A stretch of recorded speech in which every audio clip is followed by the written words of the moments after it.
billahi minasyaitonir rajim.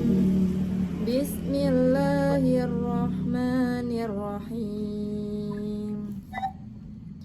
Innal ladzina kafaru sawa'un 'alaihim a anzartahum am lam tundirhum la yu'minun. Khatamallahu ala qulubihim wa ala sam'ihim wa ala absarihim ghishawatu wa lahum azabun azim. Wa minan nasi man yaqulu amanna billahi wa bil yawmil akhir wa ma hum bimu'minin. Yukhadi'una Allaha walladzina amanu wa ma yakhda'una illa anfusahum wa ma yash'urun. Fi qulubihim maradun fazadahumullahu marada walahum azabun alimun bima kanu yakdzibun. Cukup belum? Shadaqallahul azim.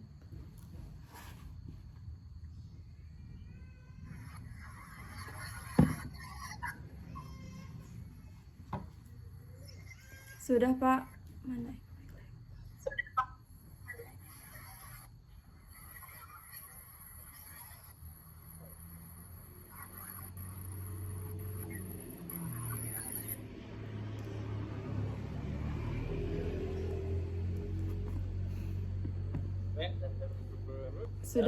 Sudah Pak. Belum. Ibu Nura kita ini dulu. Ini matikan dulu.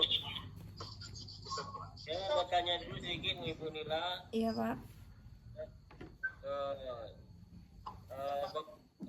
Apa yang teori belajar apa Bu? Teori belajar. Teori belajar yang melandasi penyusunan rancangan pengembangan perangkat pembelajaran atau modul ajar yang sesuai prinsip Merdeka Belajar itu ada 6.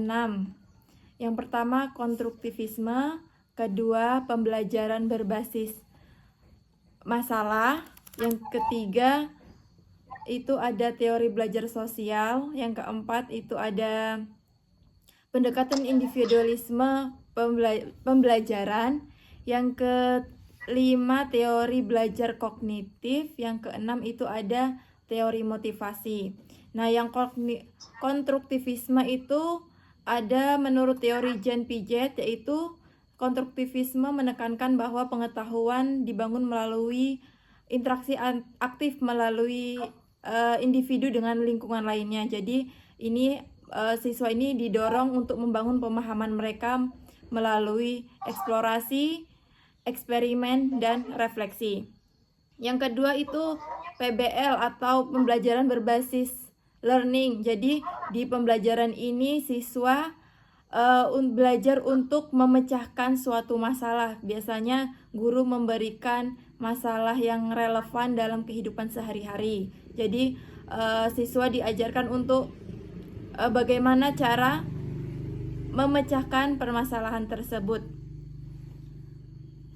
Yang ketiga yaitu ada teori belajar sosial menurut Albert Bandura. Teori ini menyoroti pentingnya interaksi sosial dan pengamatan proses belajar. Yang keempat, teori Benjamin Bloom. Taksonomi. Yang kelima ada teori kognitif.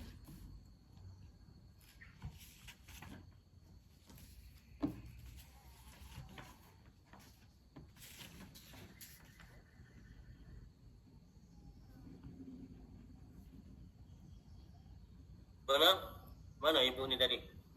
Hilang. Okay. Sudah Pak. Ya lagi ya udah. Iya Pak. Apa yang Ibu tahu tentang tujuan pembelajaran? Tujuan pembelajaran itu atau TP ya biasa disebut kalau dalam kurikulum Merdeka ini, deskripsi pencapaian untuk mencapai 3 aspek kompetensi yang yaitu ada kompetensi pengetahuan, keterampilan, dan juga kompetensi sikap. Oke. Terus sudah PTK kemarin, Bu? PTK sudah Pak, yang diupload itu ya Pak? Ya, sudah. Proposalnya kemarin sudah. Iya sudah ada Pak. Apa isinya kemarin, Bu?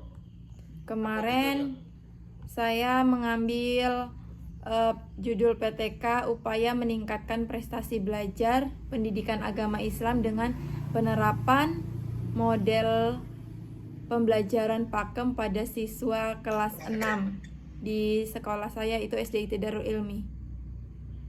Kenapa Ibu ngambil itu, Bu? Karena tujuannya ini untuk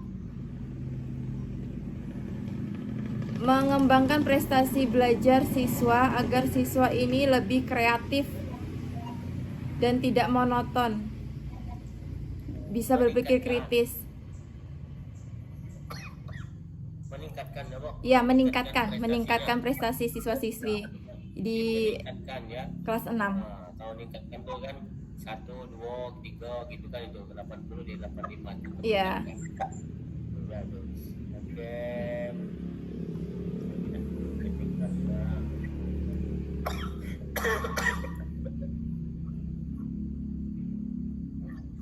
Kalau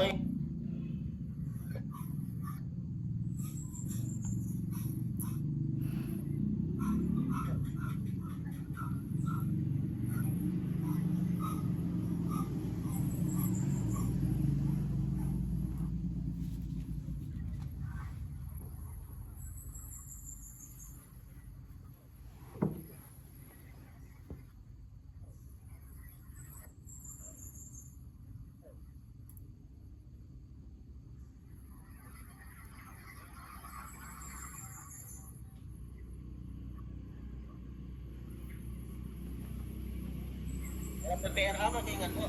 PPRA. PPRA itu profil pelajar rahmatan lil alamin ya Pak ya. Itu mengembangkan sosok pelajar siswa yang tidak hanya cerdas dengan akademik tetapi juga memiliki karakter yang baik atau berakhlak mulia. Rahmatul alamin. Ya. Moderasi beragama ya. Iya, Kayak Pak. gitu, ya. Nah, itu maksudnya. Kan itu kan di tengah-tengah ya lah. Ya, itu di toleransi maksudnya kan. Ya, kan ya saling hormat menghormati. Saling hormat menghormati. Ya. Oke. Udah. Terima kasih Pak. Oke. Oke. Assalamualaikum warahmatullahi wabarakatuh.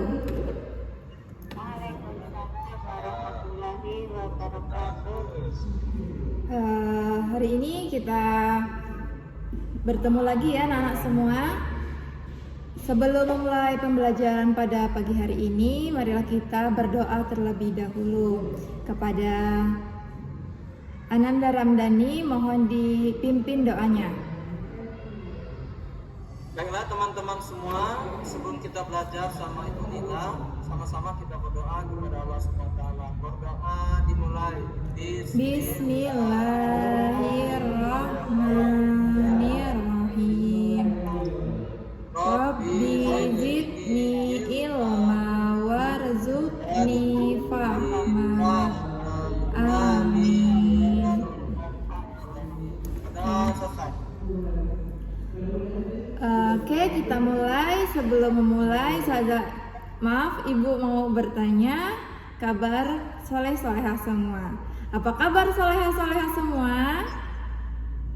Alhamdulillah, luar biasa. Oke, alhamdulillah. Sehat semua ya? Alhamdulillah, sehat. Ya. Nah, sebelum itu Ibu mau absen kehadiran terlebih dahulu. Siapa tahu ada yang tidak hadir. Yang pertama, Yuli Andriska. Hadir, Bu. Oke, sehat Yuli? Alhamdulillah sehat. Alhamdulillah. Selanjutnya, Diah Purnawati. Hadir, Bu. Oke. Sehat Ananda Dia?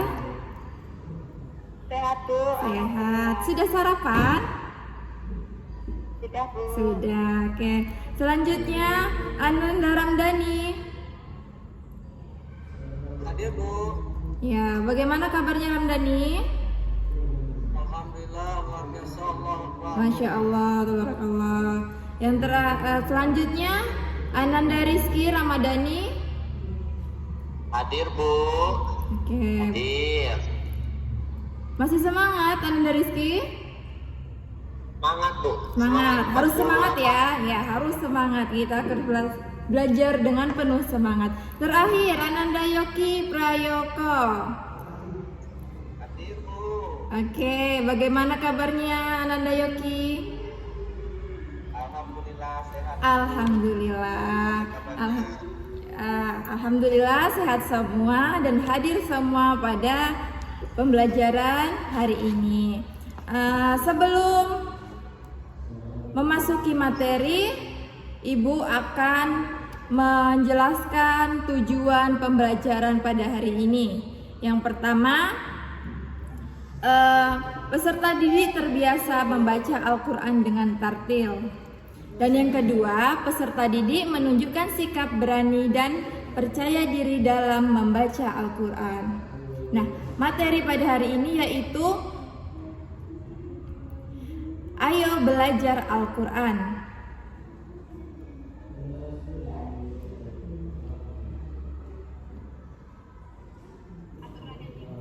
Oke, materi pada pagi ini ayo belajar Al-Quran. Sebelumnya Ibu mau bertanya, siapa yang di rumah di sini selalu membaca Al-Quran? Saya, Bu. Oh, Masya Allah. Setiap hari ya Ananda Dia membaca Al-Quran? Ya, insya Allah. Iya, Masya Allah. Nah, untuk kali ini kita akan belajar tentang Al-Quran dan yaitu surat An-Nas. Nah, di sini Ibu akan menjelaskan bagaimana cara membaca Al-Quran yaitu pada surat An-Nas dengan tartil dan benar. Ada yang sudah hafal surat An-Nas?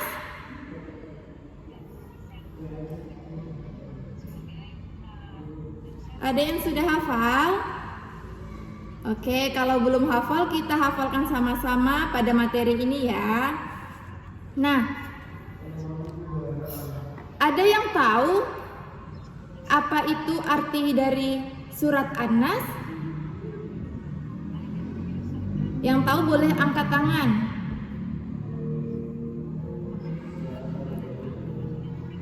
Ananda Yuli, apa itu arti dari surat An-Nas?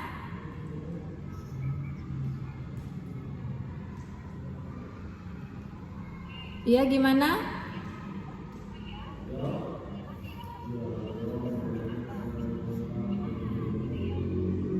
Ya, suaranya tidak terdengar ya. Yang lain gimana? Apa arti dari surat An-Nas? Manusia Bu. Ya, manusia. Nah, pada kali ini kita akan menghafal bagaimana cara membaca surat An-Nas dengan benar atau dengan tartil.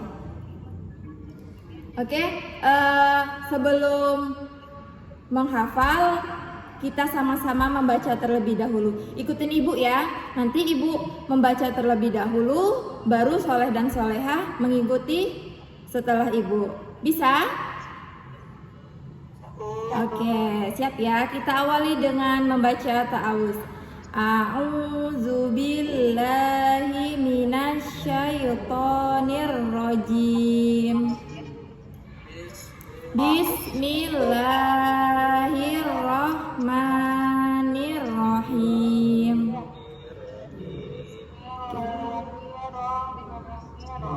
Oke, ikutin Ibu. Qul a'udzu birabbin nas. Yuk.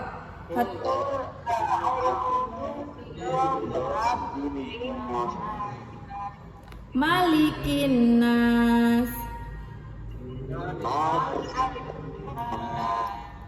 Ilahin nas. Min syarril waswasil khannas.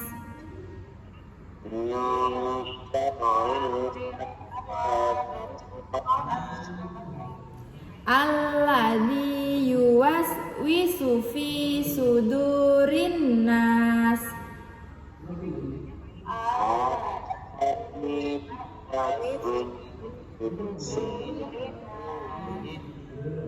Minal jinnati wan nas.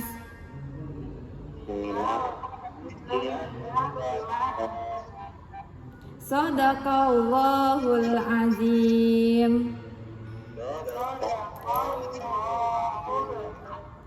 Masya Allah, semuanya sudah hafal ya ternyata ya. Oke, dan bacaannya sudah lumayan bagus. Nah, pada kali ini selain menghafal, kita juga akan bagaimana cara kita percaya diri dalam membaca Al-Quran.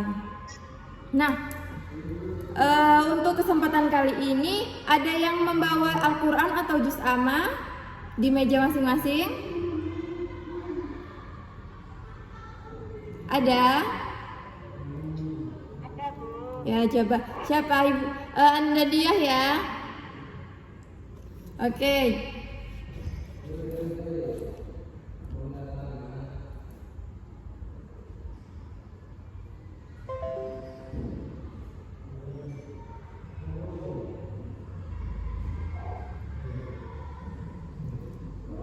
Oke, Ananda dia sudah disiapkan Al-Qur'annya? Sudah. Ibu mau minta tolong Ananda dia membacakan arti dari surat An-Nas 1 sampai 6. Mohon dibaca.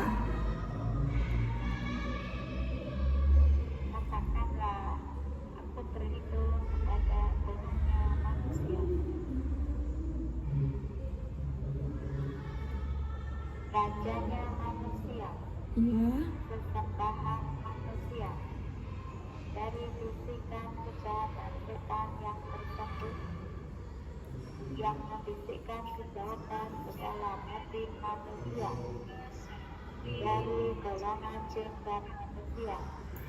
Iya, itu. Oke, bagus. Beri tepuk tangan untuk Ananda dia. Terima kasih Ananda dia sudah berani membacakan arti dari surat An-Nas dengan lantang dan berani. Nah, kita akan membahas satu persatu sebelum kita menghafal dari surat An-Nas ya. Arti dari surat An-Nas yang pertama, katakanlah Nabi Muhammad, aku berlindung kepada Tuhan manusia. Siapakah aku? Yaitu aku itu manusia. Kita sebagai manusia meminta perlindungan kepada siapa? Allah. Tuhan kita adalah Allah. Iya, betul. Nah, ayat kedua dijelaskan Raja Manusia. Siapakah Raja Manusia itu? Allah. Ya, Allah. Kita meminta perlindungan kepada Allah karena Allah adalah rajanya manusia. Yang ketiga, sembahan Allah. Kita sebagai manusia menyembah kepada siapa? Allah. Ya, kepada Allah, Tuhan kita. Lalu yang keempat, dari kejahatan setan pembisik yang tersembunyi. Jadi kita meminta pertolongan, perlindungan dari kejahatan-kejahatan atau dari bisikan-bisikan setan yang tersembunyi. Ya. Nah, lalu yang selanjutnya itu membisikkan kejahatan ke dalam dada manusia.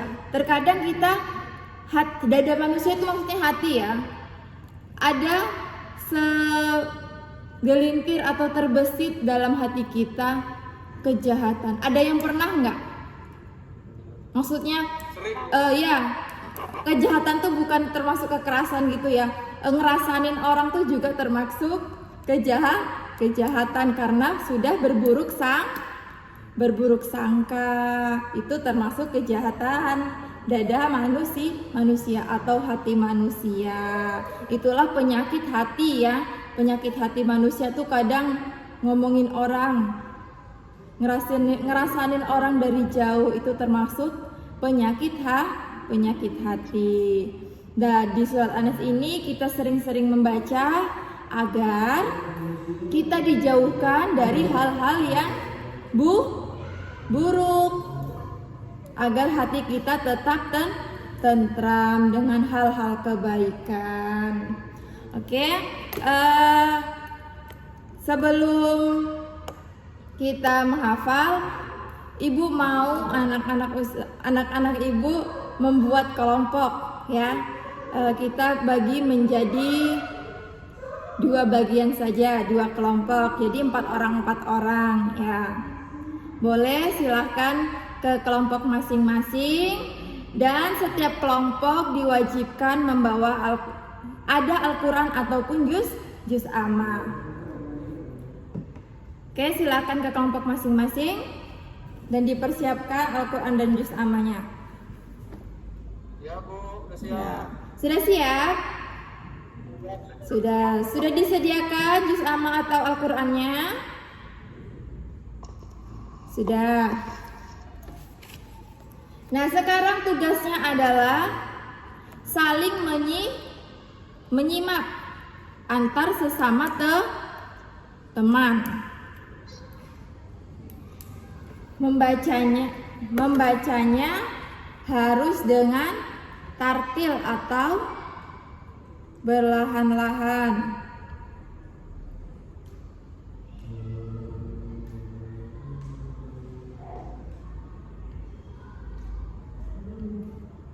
Oke, sekarang coba Ibu mau mendengarkan Yuli Andriska membaca surat An-Nas. Siap Bu. Oke, silahkan Yuli. A'udzubillahi minasyaitonirrajim.